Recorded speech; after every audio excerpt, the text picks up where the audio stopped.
Golden Pages Library proudly presents Shooting an Elephant by George Orwell. Shooting an Elephant.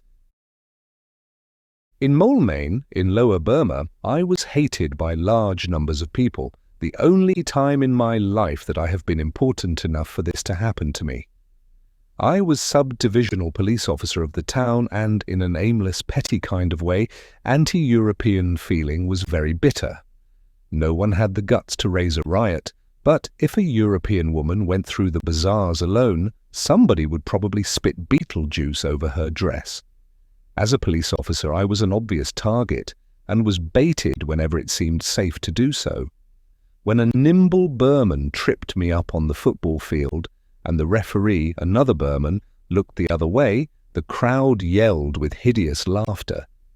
This happened more than once.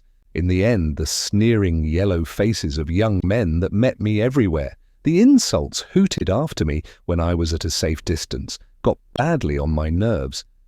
The young Buddhist priests were the worst of all. There were several thousands of them in the town, and none of them seemed to have anything to do except stand on street corners and jeer at Europeans. All this was perplexing and upsetting, for at that time I had already made up my mind that imperialism was an evil thing, and the sooner I chucked up my job and got out of it, the better. Theoretically, and secretly of course, I was all for the Burmese and all against their oppressors, the British. As for the job I was doing, I hated it more bitterly than I can perhaps make clear. In a job like that you see the dirty work of empire at close quarters, the wretched prisoners huddling in the stinking cages of the lockups, the grey, cowed faces of the long-term convicts, the scarred buttocks of the men who had been bogged with bamboos. All these oppressed me with an intolerable sense of guilt. But I could get nothing into perspective. I was young and ill-educated, and I had had to think out my problems in the utter silence that is imposed on every Englishman in the East. I did not even know that the British Empire is dying, still less did I know that it is a great deal better than the younger empires that are going to supplant it. All I knew was that I was stuck between my hatred of the empire I served and my rage against the evil-spirited little beasts who tried to make my job impossible. With one part of my mind I thought of the British Raj as an unbreakable tyranny, as something clamped down, in secula seculorum, upon the will of prostrate peoples. With another part I thought that the greatest joy in the world would be to drive a bayonet into a Buddhist priest's guts. Feelings like these are the normal byproducts of imperialism. Ask any Anglo-Indian official if you can catch him off duty. One day something happened which in a roundabout way was enlightening. It was a tiny incident in itself, but it gave me a better glimpse than I had had before of the real nature of imperialism, the real motives for which despotic governments act. Early one morning, the sub-inspector at a police station the other end of the town rang me up on the phone and said that an elephant was ravaging the bazaar. Would I please come and do something about it? I did not know what I could do, but I wanted to see what was happening, and I got on to a pony and started out. I took my rifle, an old .44 Winchester, and much too small to kill an elephant, but I thought the noise might be useful in terrorem. Various Burmans stopped me on the way and told me about the elephant's doings. It was not, of course, a wild elephant, but a tame one which had gone must. It had been chained up, as tame elephants always are when their attack of must is due, but on the previous night it had broken its chain and escaped. Its mahout, the only person who could manage it when it was in that state, had set out in pursuit, but had taken the wrong direction and was now 12 hours' journey away. And in the morning, the elephant had suddenly reappeared in the town. The Burmese population had no weapons and were quite helpless against it. It had already destroyed somebody's bamboo hut, killed a cow, and raided some fruit stalls and devoured the stock. Also, it had met the municipal rubbish van and, when the driver jumped out and took to his heels, had turned the van over and inflicted violences upon it. The Burmese sub-inspector and some Indian constables were waiting for me in the quarter where the elephant had been seen. It was a very poor quarter, a labyrinth of squalid bamboo huts, thatched with palm leaf, winding all over a steep hillside. I remember that it was a cloudy, stuffy morning at the beginning of the rains. We began questioning the people as to where the elephant had gone and, as usual, failed to get any definite information. That is invariably the case in the East. A story always sounds clear enough at a distance, but the nearer you get to the scene of events, the vaguer it becomes. Some of the people said that the elephant had gone in one direction, some said that he had gone in another, some professed not even to have heard of any elephant. I had almost made up my mind that the whole story was a pack of lies when we heard yells a little distance away. There was a loud, scandalized cry of, "Go away, child! Go away this instant!" And an old woman with a switch in her hand came round the corner of a hut, violently shooing away a crowd of naked children. Some more women followed, clicking their tongues and exclaiming. Evidently there was something that the children ought not to have seen. I rounded the hut and saw a man's dead body sprawling in the mud. He was an Indian, a black Dravidian coolie, almost naked, and he could not have been dead many minutes. The people said that the elephant had come suddenly upon him round the corner of the hut, caught him with its trunk, put its foot on his back, and ground him into the earth. This was the rainy season, and the ground was soft, and his face had scored a trench, a foot deep and a couple of yards long. He was lying on his belly with arms crucified and head sharply twisted to one side. His face was coated with mud, the eyes wide open, the teeth bared and grinning with an expression of unendurable agony.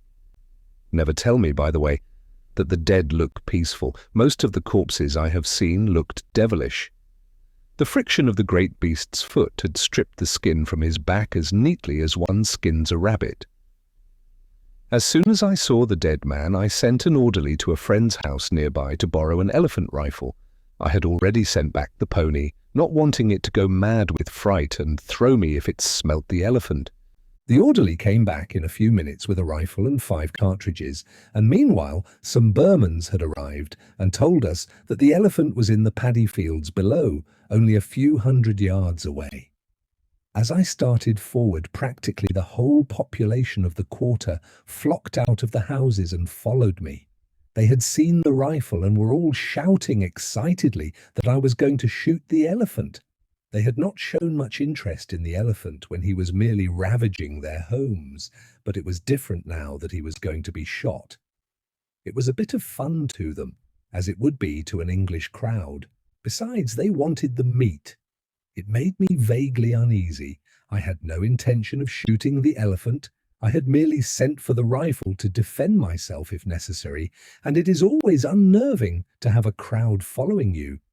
I marched down the hill, looking and feeling a fool, with the rifle over my shoulder, and an ever-growing army of people jostling at my heels.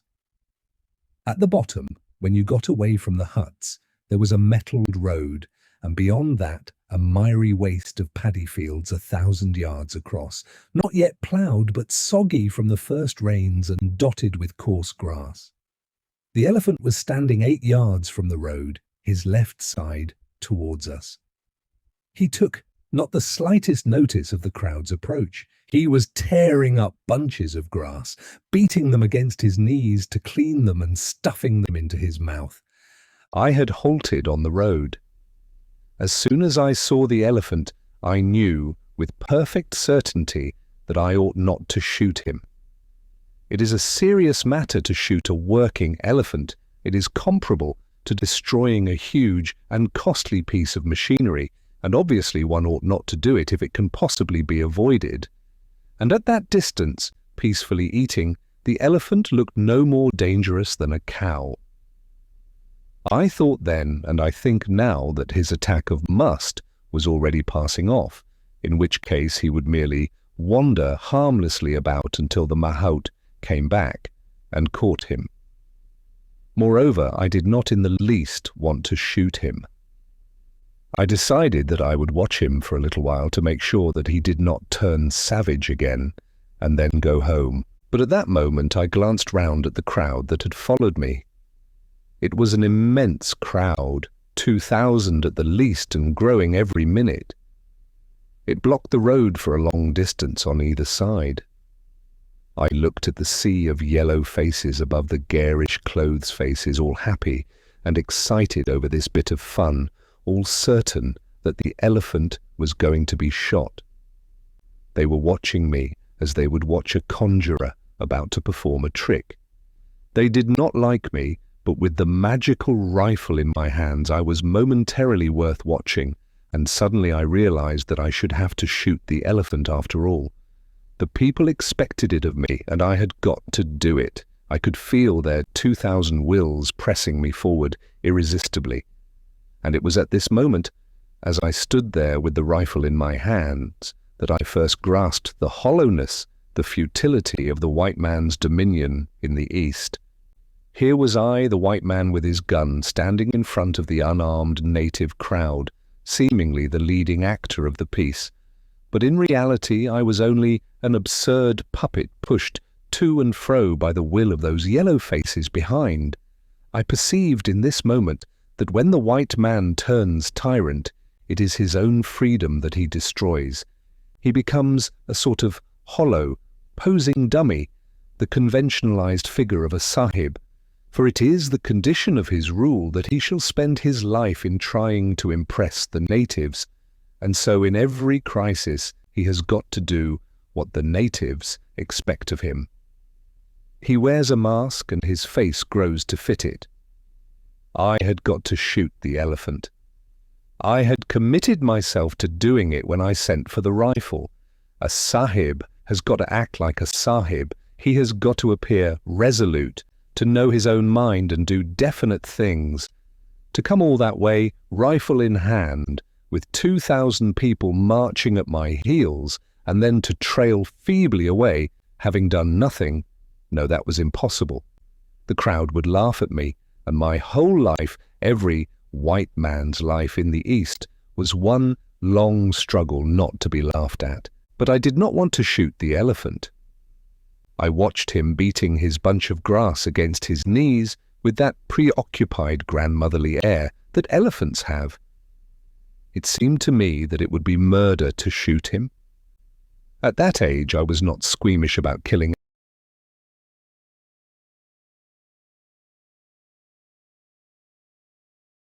animals, but I had never shot an elephant and never wanted to. Somehow it always seems worse to kill a large animal. Besides, there was the beast's owner to be considered. Alive, the elephant was worth at least £100. Dead, he would only be worth the value of his tusks, £5 possibly. But I had got to act quickly. I turned to some experienced-looking Burmans who had been there when we arrived and asked them how the elephant had been behaving. They all said the same thing. He took no notice of you if you left him alone, but he might charge if you went too close to him. It was perfectly clear to me what I ought to do. I ought to walk up to within, say, 25 yards of the elephant and test his behavior. If he charged, I could shoot. If he took no notice of me, it would be safe to leave him until the mahout came back. But also I knew that I was going to do no such thing. I was a poor shot with a rifle, and the ground was soft mud into which one would sink at every step. If the elephant charged and I missed him, I should have about as much chance as a toad under a steamroller. But even then I was not thinking particularly of my own skin, only of the watchful yellow faces behind. For at that moment, with the crowd watching me, I was not afraid in the ordinary sense, as I would have been if I had been alone. A white man mustn't be frightened in front of natives, and so in general, he isn't frightened. The sole thought in my mind was that if anything went wrong, those 2,000 Burmans would see me pursued, caught, trampled on, and reduced to a grinning corpse like that Indian up the hill. And if that happened, it was quite probable that some of them would laugh. That would never do. There was only one alternative.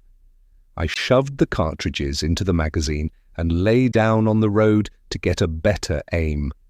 The crowd grew very still, and a deep, low, happy sigh, as of people who see the theatre curtain go up at last, breathed from innumerable throats. They were going to have their bit of fun after all. The rifle was a beautiful German thing with crosshair sights.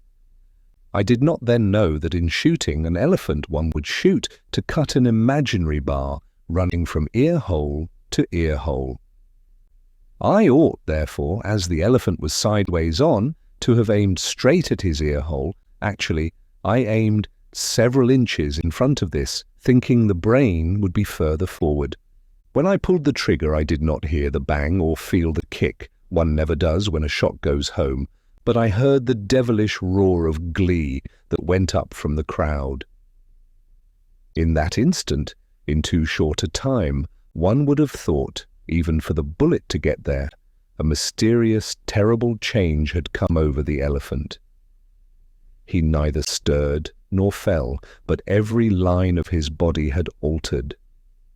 He looked suddenly stricken, shrunken, immensely old, as though the frightful impact of the bullet had paralyzed him without knocking him down. At last, after what seemed a long time, it might have been 5 seconds, I dare say, he sagged flabbily to his knees, his mouth slobbered. An enormous senility seemed to have settled upon him. One could have imagined him thousands of years old. I fired again into the same spot. At the second shot, he did not collapse, but climbed with desperate slowness to his feet and stood weakly upright, with legs sagging and head drooping. I fired a third time. That was the shot that did for him. You could see the agony of it jolt his whole body and knock the last remnant of strength from his legs. But in falling, he seemed for a moment to rise, for as his hind legs collapsed beneath him, he seemed to tower upward like a huge rock toppling, his trunk reaching skyward like a tree. He trumpeted for the first and only time. And then down he came, his belly towards me, with a crash that seemed to shake the ground even where I lay. I got up. The Burmans were already racing past me across the mud. It was obvious that the elephant would never rise again, but he was not dead. He was breathing very rhythmically with long rattling gasps, his great mound of a side painfully rising and falling. His mouth was wide open. I could see far down into caverns of pale pink throat. I waited a long time for him to die, but his breathing did not weaken. Finally, I fired my 2 remaining shots into the spot where I thought his heart must be. The thick blood welled out of him like red velvet, but still he did not die. His body did not even jerk when the shots hit him. The tortured breathing continued without a pause. He was dying, very slowly and in great agony, but in some world remote from me, where not even a bullet could damage him further. I felt that I had got to put an end to that dreadful noise. It seemed dreadful to see the great beast lying there, powerless to move and yet powerless to die, and not even to be able to finish him. I sent back for my small rifle and poured shot after shot into his heart and down his throat. They seemed to make no impression. The tortured gasps continued as steadily as the ticking of a clock. In the end, I could not stand it any longer and went away. I heard later that it took him half an hour to die. Burmans were bringing dars and baskets even before I left, and I was told they had stripped his body almost to the bones by the afternoon. Afterwards, of course, there were endless discussions about the shooting of the elephant. The owner was furious, but he was only an Indian and could do nothing. Besides, legally I had done the right thing, for a mad elephant has to be killed like a mad dog if its owner fails to control it. Among the Europeans, opinion was divided. The older men said I was right. The younger men said it was a damn shame to shoot an elephant for killing a coolie because an elephant was worth more than any damn Koringhi coolie. And afterwards I was very glad that the coolie had been killed. It put me legally in the right, and it gave me a sufficient pretext for shooting the elephant. I often wondered whether any of the others grasped that I had done it solely to avoid looking a fool. The end. Solely to avoid looking a fool. The end.